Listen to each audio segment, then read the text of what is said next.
Hi friends, எல்லாருக்கும் வணக்கம். நாங்கள் உங்கள் சுஜி பழனிங்க. நாங்கள் எங்கே ரெடி ஆகியிருக்கோம் தெரியுங்களா? எங்கள் நாத்தனார் வீட்டில் கறி விருந்து, கெடா கறி விருந்து அப்படின்னு எங்கள் நாத்தனார் வந்து திடீர்னு முடிவெடுத்து சொல்லியிருந்தாங்க. அதுக்கு நாங்களும் ரெடியாகி ஒரு 5 மணி வாக்கில் கிளம்பியாச்சு. கோயிலுக்கு போயாச்சு. எந்த ஊர் கோயில்னால் எங்கள் சொந்த ஊரான கோயிலுக்கு தான் போயாச்சு. அங்கே உட்காந்து அவங்கக்கிட்ட காலையிலேயே வந்து டீ எதுவும் வாங்கிட்டு வரலையான்னு கேட்டுட்டு அப்போவே ஒரியாட்டம் கட்டிக்கிட்டு எல்லோரும் இருந்தோம். சரி, ஓகே, ஐயர் வந்துட்டார்.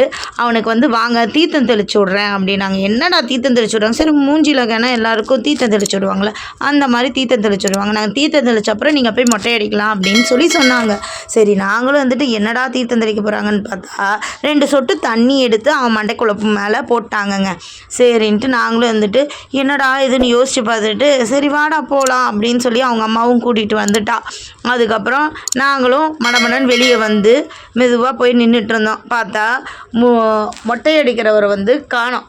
அப்போ அதுக்கொசரம் வெயிட் பண்ணிகிட்டு இருந்தோம். அதுக்குள்ளே இவனுங்கள்லாம் என்ன பண்ணாங்க, குட்டீஸ் எல்லாம் அந்த கெடா வெட்டுறோம் பாருங்களா, அந்த ஆட்டை ஒரு வழியாகவே பண்ணிட்டானுங்க. அது இங்கே போச்சுன்னா அவனுங்களும் அங்கே போகிறது, அந்த ஆட்டுக்குட்டியே இவனுங்களை கண்டு பயந்து போகிறது, அந்த மாதிரி ஒரு சூழ்நிலையாகவே அவனுங்க கொண்டு வந்துட்டானுங்க. அது எப்பா விட்டாரா போடுன்ட்டு ஓடிடுச்சு. அதுக்கப்புறம் எப்படியும் அவர் வந்துட்டார். அவர் வந்தோடனே ஒவ்வொன்றா தண்ணி தெளித்து எப்போ போல் முடி எடுக்கிற மாதிரியே எடுத்துகிட்டு இருந்தார். இவனுக்கு மூஞ்சியில் தெளிக்குது ஐயோன்ட்டு கூச்சப்பட்டுக்கிட்டே உட்காந்துருந்தான். யார் மேலே உட்காருவதுன்னா எங்கள் வீட்டுக்கார மேலே தான் உட்காந்துருக்காங்க, எங்கள் பாவா மேலே தான் உட்காந்துருக்குறாங்க.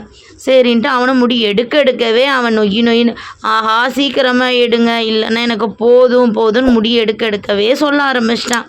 இதில் வந்து கொஞ்சம் பசிக்க ஆரம்பிச்சிது. 5 மணிக்கு கேட்ட டீ 6:30 மணிக்கு தாங்க வந்துச்சு. அது ஒரு பார்சல் வந்துருச்சுன்ட்டு எங்கள் அத்தையும் என் கொழுந்த பொண்டாட்டியும் உட்காந்து சண்டை கட்டிகிட்டு இருந்தாங்க. இது யாருக்கெல்லாம் கொடுக்கறது? எங்கள் அத்தை வச்சுருந்த கையில் வச்சுருந்த பிஸ்கெட் பேக்கெட்டை பார்த்துட்டு அந்த நாய்க்குட்டி பின்னாடியே வந்துட்டு இருந்தது. எங்கள் நாத்தனார் பையனுக்கு வேறு கொசு கடிக்குதுன்னு அவள் ஒரு பக்கம், அண்ணனுக்கும் கொசு கடிக்குதுன்னு அவருக்கும் ஒரு பக்கமாக விசிறிட்டு இருந்தா.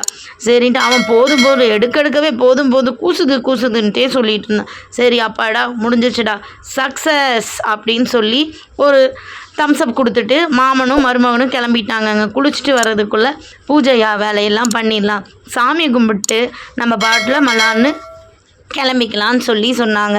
சரி ஓகேன்ட்டு நாங்களும் கோயிலெல்லாம் சுற்றி வந்துட்டு அந்த முன்னாடி முக்கியமான இடத்துக்கு சாமி கும்பிட்றதுக்கு வந்துட்டோம்.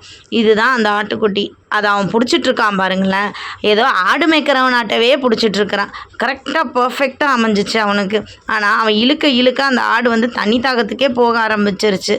சரி ஓகேன்ட்டு எதுக்கு நிற்கிறோன்னே தெரியாமல் நாங்கள் நின்றுட்டு இருந்தோம். அது துளுக்கணும். நாங்கள் அப்பா பையன் அப்புறம் அவங்க வீட்டில் மாற்றி எல்லாத்தையும் பிடிச்சி அது வேண்டுதல் வச்சுருந்தா அது வந்து துளிர்க்கணும்னு சொன்னாங்கங்க. எனக்கு அவ்வளோவா டீட்டெயிலாம் இதை பற்றிலாம் தெரியாதுங்க.